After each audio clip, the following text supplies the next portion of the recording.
Once upon a time, two men decided if they were making the cut. And then they made the cut. And now JT and Aaron are talking everything from wrestling to pop culture and beyond. Because it's no holds barred.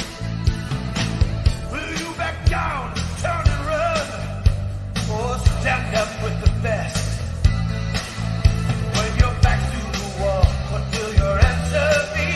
Will you run for the door? Will you run out on me like it's hard? It's no holds barred. No holds barred. Hold my hand.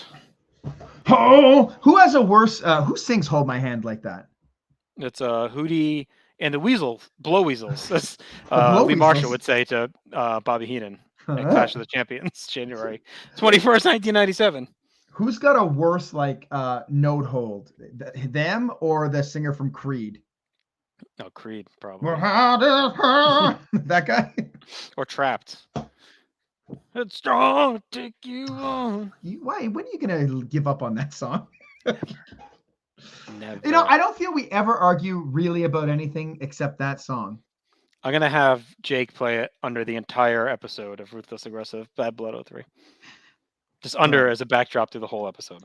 Could you Oops. also get Jake to maybe put the title in bold letters so that I don't listen to it? You don't listen anyway. I listen all the fucking time. God What I wish I damn it. didn't listen to is you, but here we are, No Holds Barred. We are here every Saturday, 11 a.m. Twice a month, we're doing this, going through every WWE World Title change ever. On the other opposite days, we are doing drafts with our friends. Our most recent one Friends. found new winners for Money in the Banks throughout history, times, and promotions. Hopefully you enjoy that. We'll have a new draft next Saturday. And we are simulcast with video and audio. Video here on YouTube. And you can like, comment, and subscribe while you're here. And also on any podcast application, searching NorthSouthConnection.com or just North South Connection. All right. So We've been here through a we lot of is. Mankind Rock. we are at the end, finally, Oh, of Mankind versus Rock. This is our, fifth? what's more of a relief to you? Finishing Mankind Rock or when we finished the 1988 Royal Rumble and now entering the Royal Rumble? When I retire from podcasts. coming. But this is our last Mankind Rock. It's our 45th title match, title change. So we're making some progress. We're closing on the big 5-0, Aaron. That's right. That's right. We will not be done with Mankind or The Rock, though, separately. We have more of them to come for sure. Yeah. But we've been a little down on this run of matches. That said, 2 of them are in our top 10. But I think overall we're kind of a little shaky. I mean, one of them is Survivor Series 98, completely carried by Deadly Games. That And one the other almost doesn't count as like a Mankind Rock match. Yeah. You know what I mean? Like, and the other one heavily swayed by, of course, my personal connection to the January 4th, 99 Raw. So, but that's legitimate. But also that's legitimately like an all-time company moment, right? So, which is what carried it. So, I think we were fair with both of those. Yeah. We were in as high on Rumble 99. It was actually one of our worst that we've done. It's toward the bottom. And halftime Mick heat. Foley's fault. And halftime heat we liked. It just wasn't like super high in these categories we talk about. But I think that's one to me where I enjoyed it more than the ranking shows. Does that make sense? I think that's fair. Like watching it the first time for me, it looked like a lot of fun.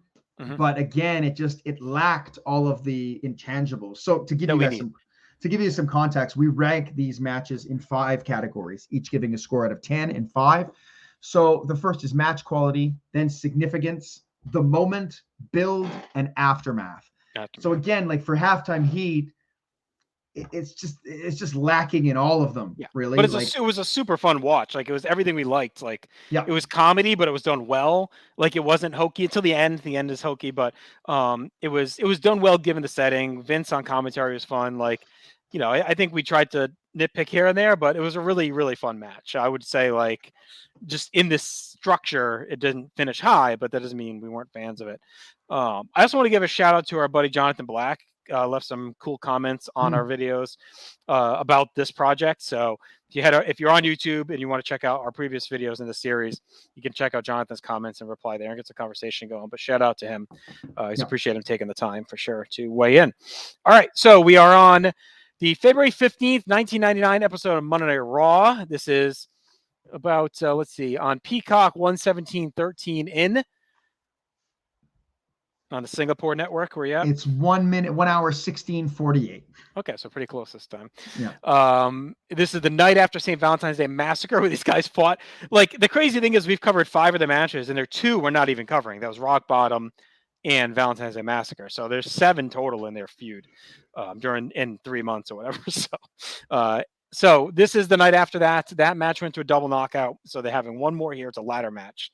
So let's hit play in 3, 2, 1, go. So making up for missing Valentine's Day this Monday night. Well, this was the night after Valentine's Day. Well, that's what I mean, because I know I didn't hang out. I know I was dating someone at the time, and we didn't go out on Valentine's Day, but as a caveat, we had to go out on this night. So what I did with my ex-girlfriend, rest in peace, just passed away recently. She and I went to I was such a douche. Maybe this is why I felt so bad. But she and I took her to an early dinner, and we like just hung out and like watched a movie or something, like early dinner before the 4 o'clock. And then she wasn't like a great driver, so I always drove. I always picked her up, dropped off, picked her up, dropped off, and we were like a 25-minute ride from each other. So it wasn't like super easy all the time, but I drove 100% of the time. On this night, on Valentine's Day 1999, our first Valentine's Day together, her parents picked her up from my house because I wanted to be home for the pay-per-view. So we went to dinner, and I got her The Wedding Singer as a gift on VHS because it was the first movie we had watched. So there's some romance in there. But then I said, all right, you're out. And I want to say Adam Murray came over, I think, and we watched together. So he was my second Valentine's Day of the night. And we watched this together on pay-per-view. And then I guess I would have been back at school the next day for Raw because we were home, unless this is probably President's Day weekend, I'm guessing as well. Okay. For here us in the US, because I was home for it, so that had to be why. We don't have Prime Minister's Day. Yeah, I would have been back in school probably for this Raw, so I definitely would have watched it 100%. My girlfriend at the time is the one who had the illegal box, so we watched it on Valentine's Day, so that was her present to me, I suppose. All-time Why were we shirt. Such losers? It's hard to imagine. I know. Well, it's Vince Austin. How could you miss that? Exactly. They were brilliant to make a must-see match on that show. How many relationships ended as a result of this booking decision? It was all worth it. This is probably the booking decision that has the most real-world consequences. It was all worth it. All-time shirt for Austin, the Blood 316 one as he comes out for commentary. Yep. And so they get the one ladder. It's so funny watching these old ladder matches where it's just like one single ladder and not 37 fucking ladders around ringside. But I like it. I like it way better. Yeah. Fuck, Rock is still in the jumpsuit. Yeah. Sideburns are completely out of control. Out of control. This is insane. His whole like obviously now he's comically big these days, The Rock, right? But he had such a weird body shape during this time period, and a lot of it was due to his hair and like facial hair. Like it's got the hard flat top. It comes down, comes like this. The sideburns come in, down, out, down. Like he's like very boxy. All of them. Like everything about him is very. Yeah, and he's like easy to like caricature. You know what I mean? Like a shadow. This outfit is not helping because it enhances the box around his shoulders. And Mankind is also very easy to caricature with just a giant pear shape. Bret Hart would have a field day on the chalkboard backstage with these two. Imagine trying to caricature Michael Cole as well with the giant frosted tips going everywhere. Actually, he doesn't have them here. He's just got the jean jacket or jean shirt. So JR, he comes back right around here, right? Because this is when he starts doing the commentary booth right in front of them. Isn't that leading up to Mania? I thought it was after Mania. I thought does he call all of Mania? No, he only does the main event. That's it. So I figure he does the main event, and then it's probably after that, but I could be wrong. No, I feel like it's during this time. I don't know. Maybe producer Tim can look it up, but I feel like it's during this time that he's doing the JR is War. And he's got Dr. Death standing with him. Because I feel like after Mania, he's just back regularly after that. That's like his return. He does that match. So it's been pretty solid so far. I mean, it's a hot start for sure. Foley's smashing weapons. Smashing the ladder on top of Rock with the chair. Foley took his stair bump right out of the gate. Cole also looks so small. Like I know he was a tiny man. Yeah, he's built himself up. Yeah. I think it was working all the time with Taz. He felt like intimidated physically sitting in the booth with him. Did he get bigger?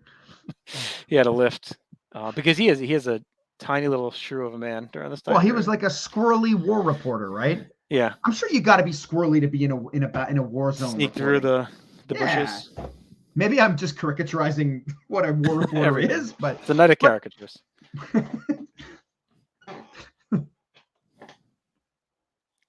That's it. I broke you with that. No, I mean,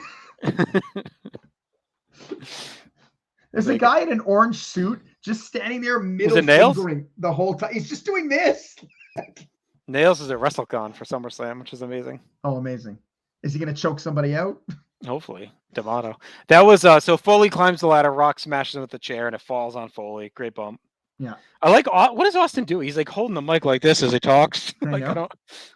Has he never used a headset before? Jerry Lawler's probably too scared to tell him anything. Might catch a beating. Do you think it was goofy that King still wore like the gimmick at ringside, or do you think it like added to his delusions of being a wrestler still? I don't think it added or took away. It's just something that existed. It's like when you look over and he's got the giant fucking jacket on. You know what I mean? Well, I'd almost be okay with it more if he wasn't wearing the singlet underneath. It's the singlet underneath. His tits hanging out. Yeah. It's weird. I guess it's better than the fucking Affliction shirts later. Yes. You know what else is crazy? I was off topic completely.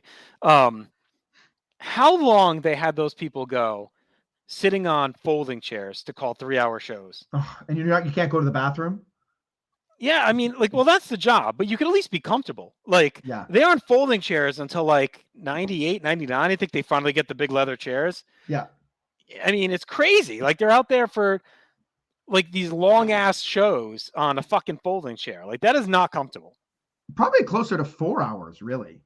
Yeah. Because you're out there. You come out for the opening stuff, and it's a long night. And you got a guy like JR is a big dude, you know?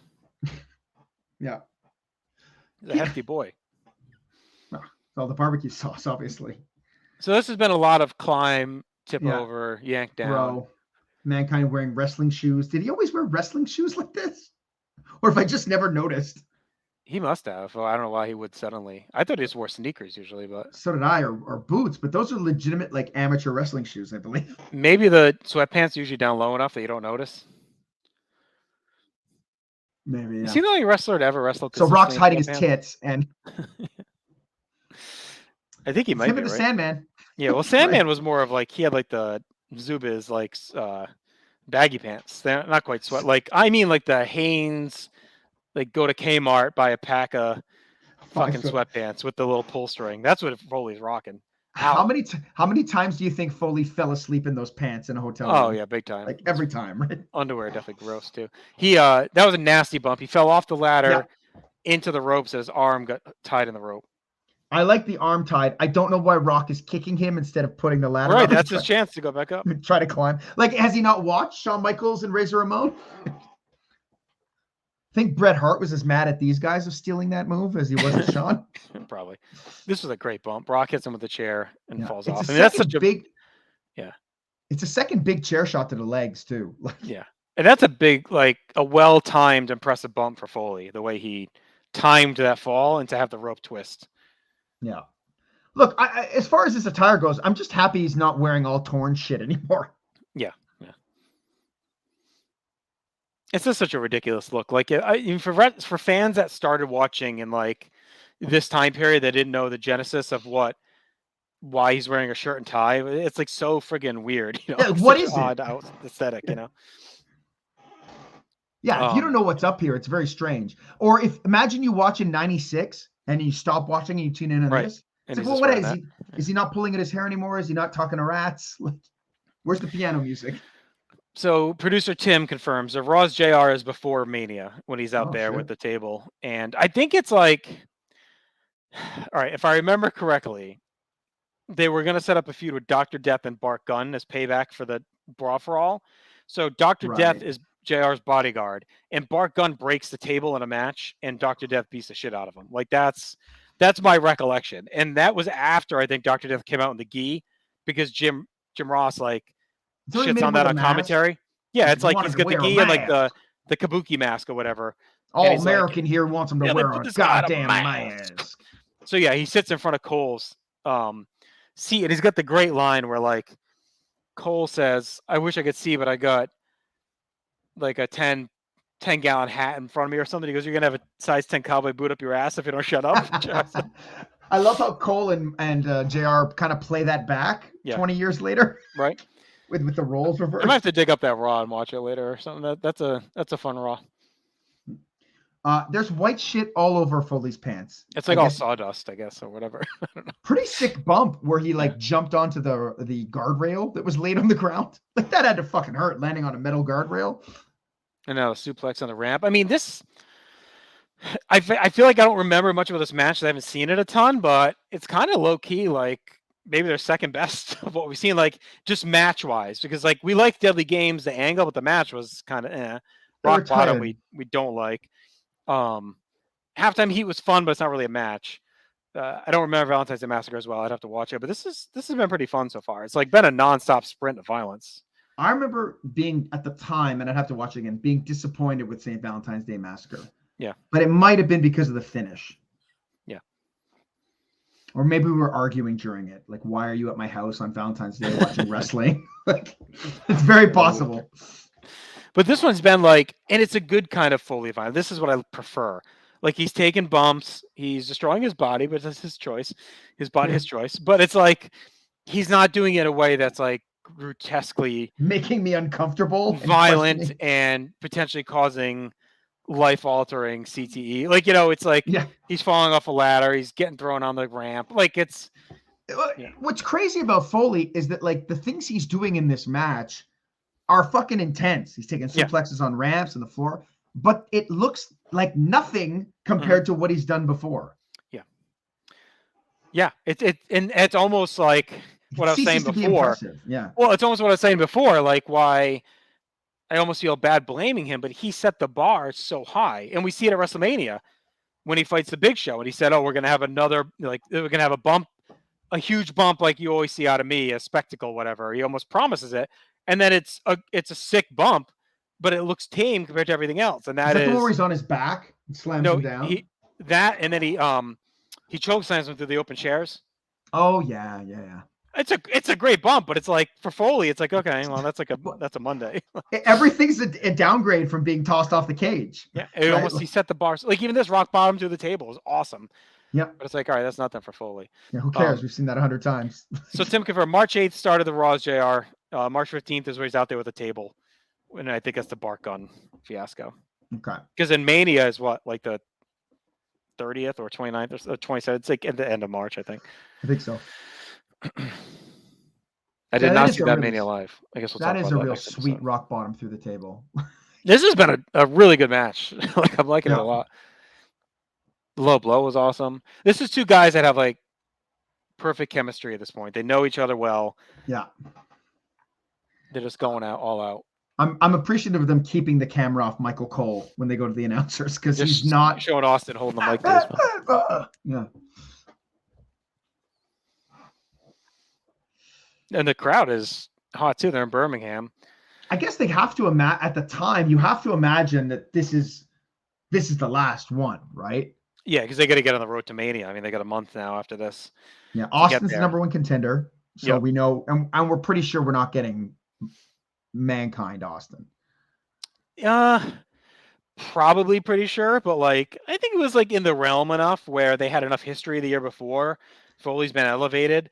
I think it's in Foley's book where he says Sean believed Foley Austin should be the Mania main event, and there was that might have been a little dig at Rock because of like that's why Rock hates him. The click stuff, but no, because there was talk backstage that they should do a triple threat with Austin, Rock, and Mankind, and Triple H was like, no, it should be a singles match at Mania. It's a Mania main event, should be a singles match, and I think Sean was the one that said, yeah, and it should be Foley Austin. Like that's what the fans would want to see. Foley's been hot, and then they end up doing that, and then that was thrown back in Hunter's face the year later when it's like now it's okay to be a multi-man. If let's say they do a 4-way at 99, they do Mankind, Rock, Big Show, Austin. Is that a better 4-way than we get at 2000? Yes, because Austin's way super hot. Mankind is much more with it. And now here's Big Show. He looks I think so good here, Big Show. I think he's still Oh, Paul White, technically. I don't know if he's yes. Big Show yet. So Foley was on the ladder. He comes Yeah. out, he choke slams Foley off the ladder. This is for me, the Big Show's best look. The long hair. Yeah. He looks young. He looks in shape. Well, and it's funny because he got himself in shape because he spent 98 boozing and smoking cigarettes on Nitro. Oh, fuck. Yeah. Like, he got out of shape at 98, but he definitely slims down here, I think, during this time off before he comes back. Yeah. Rock pulls down the belt. It was weird, too. The belt didn't look centered. Yeah. No, it was like to the side of the ring. Yeah. Maybe it was the way, like, that was the only option they had to hang it. It was, like, to the side like that. Okay, so do you find this finish, based on all of their feud, is kind of a bullshit way to end it? With just the Big Show coming out and chokeslamming him? No, because they had a bunch of, like, the whole feud is, like, exists within the chaotic structure of the Attitude Era during this time. Like, the corporations warring with Austin, Michaels, DX, like, they almost exist in this chaos ball around them. And they're trying to just keep the title while all this madness exists around them. So I think I actually appreciate them protecting Foley a bit. I mean, it's a ladder match anyway. He's taken a beating already from the Rock. Like, Rock beating McLean's not going to do anything. And this at least gives Foley a match for Mania, a marquee match for Mania against, Paul White at this point. And you had to do Rock Austin. So. Oh, yeah, I agree. I just think I probably would have been more amenable to the finish if, like, it wasn't just one choke slam from someone on the outside to the end.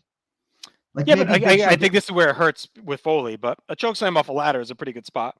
Oh, I agree, but it's just I find it's like after everything they've been through, for me it's a bit lazy to just have like outside interference. Yeah, well, I'd agree with you if it was a pinfall, but I think Rock and Foley were both on the ladder, so him taking him off gave Rock just 2 seconds to grab the belt.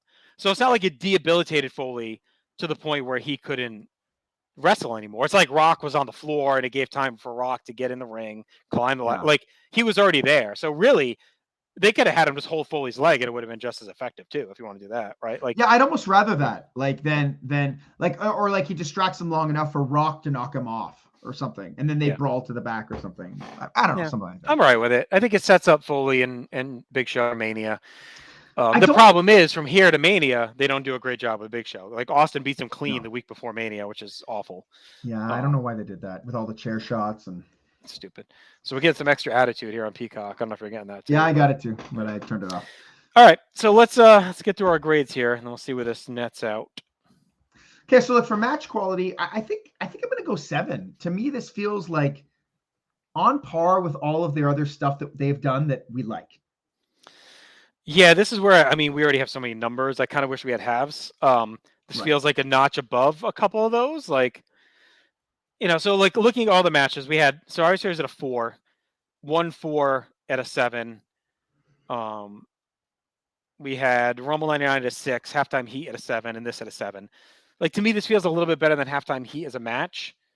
I guess it's about the same as the January 4th Raw. Yeah. So maybe it'd be better if like Halftime Heat was a 6.5 or something, Maybe.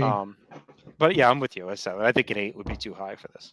Yeah, it just feels like the others, which is fine. It was good. It was, honestly, I didn't remember it being that good. I thought it was like a 5-minute match and Big Show comes in. Like, I didn't remember it being like, 15, 16 minutes of like really intense brawling with like a hot crowd in Austin. Like, I didn't remember it being that good.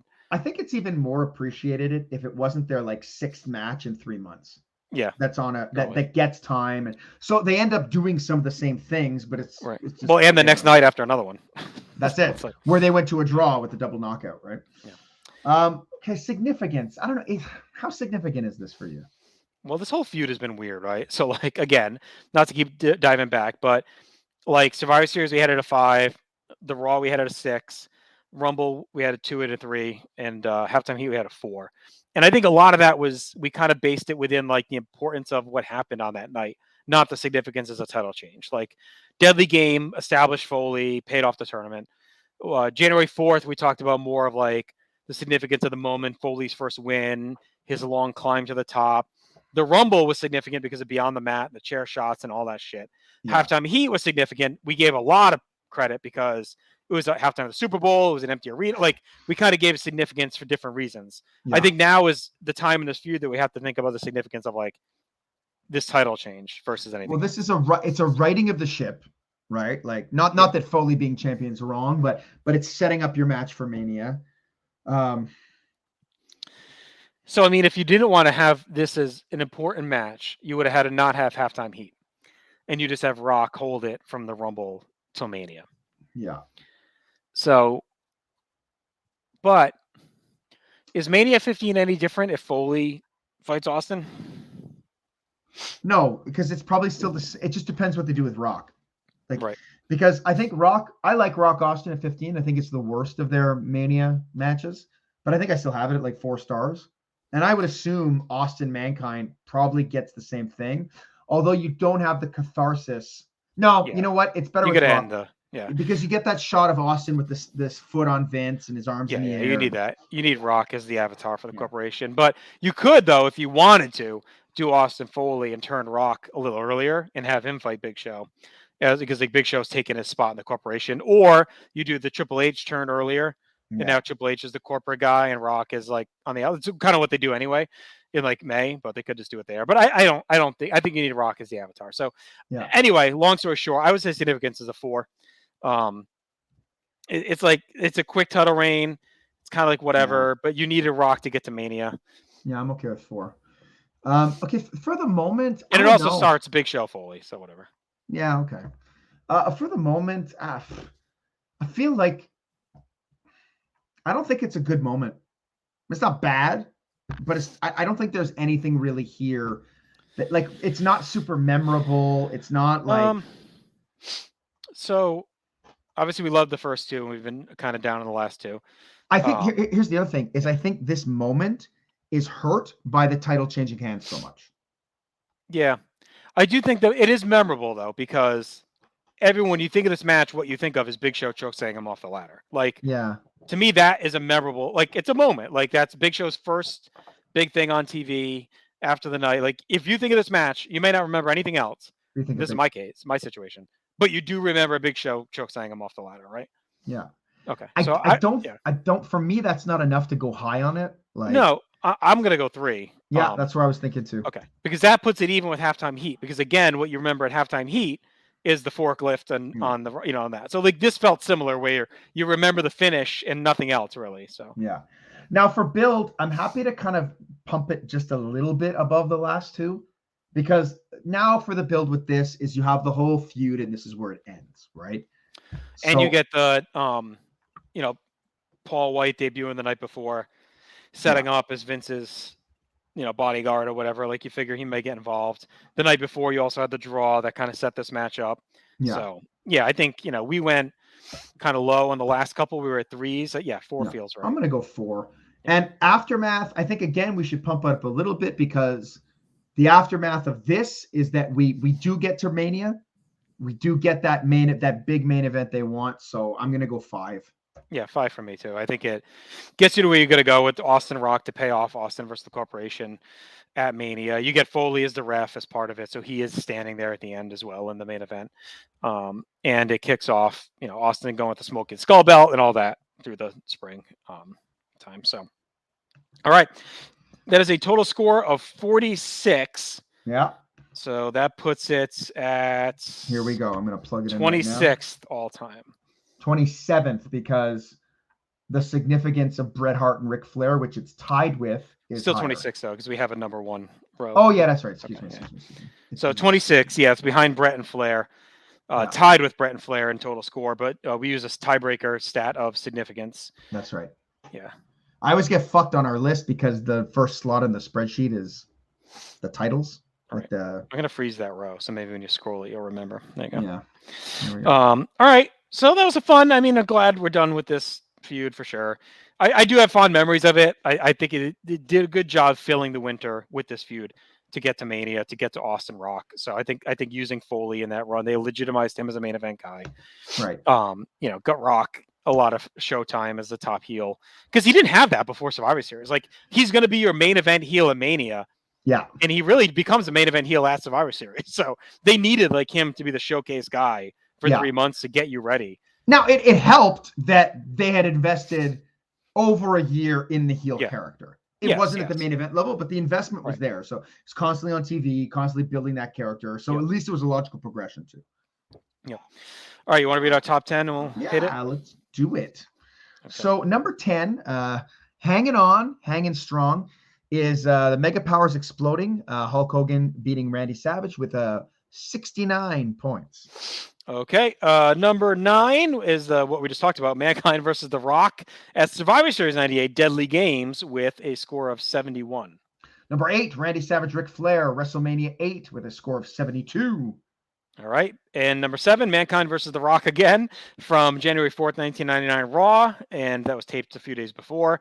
And that has a total of 72, tied with Flair Savage, but above it in significance. Yes.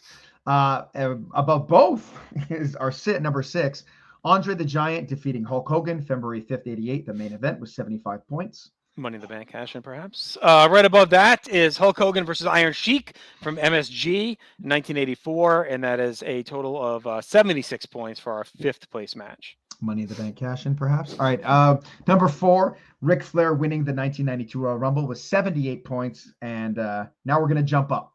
Big time. So that's a pretty big glut. Honestly, from like our top 15 or so, I would say, like with Brett Yoko. From WrestleMania 9, from WrestleMania 10 is our 14th match. Like from that until Flair winning the Rumble at 4. You're within 15 points. Yeah, they're all kind of close. Yeah. Then we have a huge jump up of 12 points to our 3rd place match, and that is Bret Hart versus The Undertaker from SummerSlam 1997. Yeah, it's with 90 points. 2nd place, Steve Austin defeating Shawn Michaels, WrestleMania 14 with 93 points. And our top match of all time title change category, Bret Hart versus Shawn Michaels, Survivor Series 1997 with 94 total points. So there's your top 10 of all time. And just real quick, our bottom one is Pedro Morales versus Stan Stasiak from December 73 and Hogan Yoko from WrestleMania 9 and Mankind Rock from Rumble 99. Those are our bottom 3. 24, 23, and 16 are the points on those. Yeah, so it goes to show how much we didn't like that Rumble performance. No, so we're high in the rest of them. I mean, Halftime Heat finished like in the 30s, but you know, and this one finished 26. So, but they're all, you know, whatever, top 35 of the 45 or so. But that one we just really did not like. So all right, so that'll do it for us. We'll be back next week with another draft. So check that out. We'll be back in 2 weeks' time with this project. We'll be talking WrestleMania 15, Steve Austin versus The Rock. Yeah, I was staying in this timeline for a little bit longer. I spoiled my match score earlier. I didn't even realize. Fucking some bitch. All right, so we'll be back then. Check out everything in North South Connection. Go to northsouthconnection.com for all our content. Just subscribe on our feeds, YouTube, and any podcast applications on social media. We're on Facebook. We're on Twitter, Instagram, TikTok. You can find us all over the place. Aaron, JT, the Dookies dropped. We're out. Talk to you next week. Bye. Chuck out.